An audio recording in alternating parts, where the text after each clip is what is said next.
ಗೆಳೆಯರೇ, ಇವತ್ತು ನಾವು ನಮ್ಮ ಒಂದು ಆಂಡ್ರಾಯ್ಡ್ ಫೋನಲ್ಲಿ ಯಾವ ರೀತಿ ನಮ್ಮ ಗೂಗಲ್ ಅಕೌಂಟನ್ನು ರಿಮೂವ್ ಮಾಡಬೇಕು ಅಂತ ಚರ್ಚೆ ಮಾಡೋಣ. ನಾವು ಒಂದಕ್ಕಿಂತ ಜಾಸ್ತಿ ಗೂಗಲ್ ಅಕೌಂಟ್ನ ಯೂಸ್ ಮಾಡ್ತಾ ಇದ್ದೀವಿ ಅಂದ್ಕೊಳ್ಳಿ. ಅದರಲ್ಲಿ ಯಾವುದಾದ್ರೂ ನಮಗೆ ಬೇಡವಾಗಿರುವಂಥ ಗೂಗಲ್ ಅಕೌಂಟ್ನ ನಮ್ಮ ಫೋನಿಂದ ರಿಮೂವ್ ಮಾಡಬೇಕು ಅಂದರೆ ಯಾವ ರೀತಿ ಮಾಡಬೇಕು ಅಂತ ಹೇಳ್ತೀನಿ.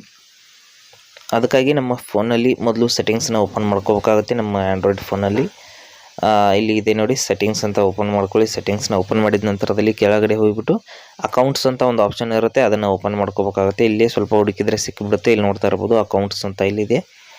ಆ ಒಂದು ಅಕೌಂಟ್ಸ್ ಆಪ್ಷನ್ ನಿಮಗೆ ಬೇಗನೆ ಸಿಗದೆ ಹೋದರೆ ಏನು ಮಾಡಿ, ಮೇಲ್ಗಡೆ ಒಂದು ಸರ್ಚ್ ಆಪ್ಷನ್ ಇರುತ್ತೆ, ಸರ್ಚ್ ಆಪ್ಷನ್ ಮೇಲೆ ಕ್ಲಿಕ್ ಮಾಡ್ಕೊಳ್ಳಿ. ಇಲ್ಲಿ ಬ್ಯಾಕ್ ಬರ್ತೀನಿ. ಇಲ್ಲಿ ನಮ್ಮ ಒಂದು ಅಕೌಂಟ್ಸ್ ಆಪ್ಷನಲ್ಲಿ ಎಲ್ಲ ಮೇಲ್ ಐ ಡಿಗಳು ತೋರಿಸ್ತಾ ಇರುತ್ತೆ. ನಿಮಗೆ ಮೇಲ್ಗಡೆ ಇಲ್ಲಿ ನೋಡಿ, ಸೆಟ್ಟಿಂಗ್ಸ್ನಲ್ಲಿ ಅಕೌಂಟ್ಸ್ ಆಪ್ಷನ್ ಸಿಗದೆ ಹೋದರೆ ಮೇಲ್ಗಡೆ ಸರ್ಚ್ ಮೇಲೆ ಕ್ಲಿಕ್ ಮಾಡ್ಕೊಳ್ಳಿ. ಈ ಸರ್ಚ್ ಮೇಲೆ ಕ್ಲಿಕ್ ಮಾಡಿದ ನಂತರದಲ್ಲಿ ಇಲ್ಲಿ ಅಕೌಂಟ್ಸ್ ಅಂತ ಸರ್ಚ್ ಮಾಡ್ಕೊಳ್ಳಿ. ನೇರವಾಗಿ ನಿಮ್ಮ ಅಕೌಂಟ್ಸ್ ಅನ್ನೋಂಥ ಸೆಟ್ಟಿಂಗ್ಸ್ ಅನ್ನೋದು ಮೇಲ್ಗಡೆ ಬರುತ್ತೆ. ಇಲ್ಲಿ ನೋಡ್ತಾ ಇರ್ಬೋದು, ಈ ರೀತಿ ಅಕೌಂಟ್ಸ್ ಅಂತ ಸರ್ಚ್ ಮಾಡಿದ ನಂತರದಲ್ಲಿ ಇಲ್ಲಿ ನೋಡಿ ಅಕೌಂಟ್ಸ್ ಅಂತ ಮೇಲ್ಗಡೆ ಬಂದಿದೆ, ಅದನ್ನು ಓಪನ್ ಮಾಡ್ಕೊಳ್ಳಿ. ಇಲ್ಲಿ ನಿಮ್ಮ ಫೇಸ್ಬುಕ್ ಅಕೌಂಟು, ನೀವು ಲಾಗಿನ್ ಮಾಡಿರುವಂಥ ನಿಮ್ಮ ಫೋನಲ್ಲಿ ಲಾಗಿನ್ ಮಾಡಿರುವಂಥ ಗೂಗಲ್ ಅಕೌಂಟು ಎಲ್ಲವೂ ಕೂಡ ಇರುತ್ತೆ.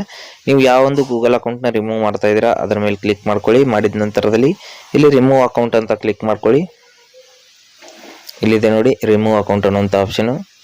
ಕ್ಲಿಕ್ ಮಾಡಿದ ತಕ್ಷಣದಲ್ಲಿ ನೀವು ಅಲ್ಲಿ ರಿಮೂವ್ ಮಾಡಿರೋ ಆಗ್ತಿರುವಂಥ ಗೂಗಲ್ ಅಕೌಂಟ್ ಅನ್ನೋದು ತಕ್ಷಣದಲ್ಲಿ ರಿಮೂವ್ ಆಗುತ್ತೆ. ಇದಕ್ಕೆ ಯಾವುದೇ ರೀತಿಯಲ್ಲಿ ಪಾಸ್ವರ್ಡ್ ಎಲ್ಲ ಹಾಕುವಂಥ ಅವಶ್ಯಕತೆ ಇಲ್ಲ. ಈ ರೀತಿ ನೀವು ನಿಮ್ಮ ಫೋನ್ನಿಂದ ಗೂಗಲ್ ಅಕೌಂಟ್ನ ರಿಮೂವ್ ಮಾಡಬಹುದು.